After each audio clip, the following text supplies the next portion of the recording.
Abonnez-vous et cliquez aussi sur la petite cloche de notification pour ne rien rater de nos prochaines vidéos. N'oubliez pas de partager aussi la vidéo et de la liker. Afrique N24. Le plus grand conseil qu'une fille peut recevoir pour réussir sa vie ne peut venir que de son père, de sa mère, de sa famille ou de celui qui l'a élevée et éduquée. Il se passe depuis un moment déjà un phénomène sur les réseaux sociaux où de prétendus coachs disent conseiller les filles, femmes africaines à réussir dans la vie, à maîtriser leur couple foyer. Le tout se résume au sexe, comment maîtriser son homme copain au lit, quelle position adopter lorsque le monsieur n'est qu'un petit ami et combien de battants ouvrir lorsque c'est l'époux. Ces mêmes coachs conseillent à nos filles femmes de ne pas servir de femmes de ménage dans leur foyer pour faire la lessive, le ménage, la cuisine et s'occuper de la propreté de la maison et du bien-être de l'homme de la maison. À faire vomir. Dans le même registre, pour ces soi-disant envahisseuses de la toile, une fois que la femme a son mec ou son mari, il revient à ce dernier de s'occuper de toutes les dépenses liées à la famille y compris celles de la belle famille. Par ailleurs dans leurs propos elles affirment de go que le célibat n'est pas mauvais en soi et que nos sœurs, filles ne sont pas obligées de se marier avant d'être heureuses. Soit.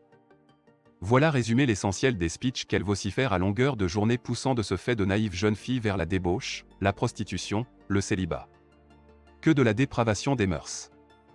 Jamais la valeur travail qui assure une indépendance financière et une autonomie à toute épreuve ne fait l'objet des sujets auxquels elles devraient sensibiliser. Jamais les grossesses précoces, les mariages forcés, les violences conjugales, l'excision, cette mutilation génitale d'un autre âge, la question du genre etc. des thématiques hautement porteuses ne trouvent grâce dans leur cervelle.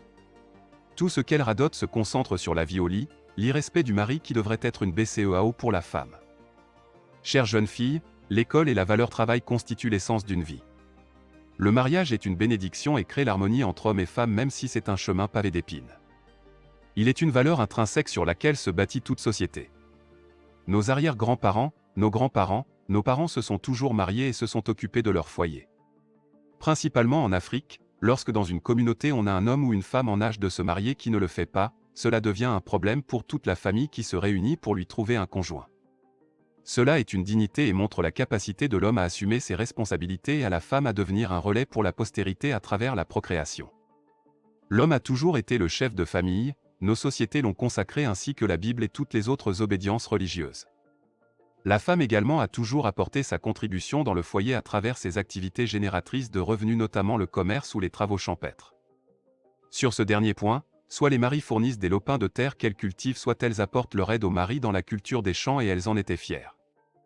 D'où vient donc aujourd'hui cette assertion que seul le mari devrait être la banque de la maison pendant que la femme ne se contentera de jouer son rôle d'épouse colis? D'où vient donc l'idée que la femme ne devrait plus faire le ménage, la lessive et d'autres activités domestiques qui lui sont dévolues? Certes les hommes doivent aider leurs femmes dans ces activités surtout dans un couple où les deux travaillent. Mais à mieux percevoir ces conseils farfelus des coachs, la femme gagne son argent pour elle, puis ne se résume qu'à faire le strict minimum des travaux domestiques. Il faut arrêter avec ça. Même l'Occident de qui nos fameuses femmes qui se disent influenceuses croient tirer le fond de leurs pensées, tout apport dans le foyer se fait 50-50e. Et les femmes dans cette zone s'occupent plus de leur foyer que les hommes.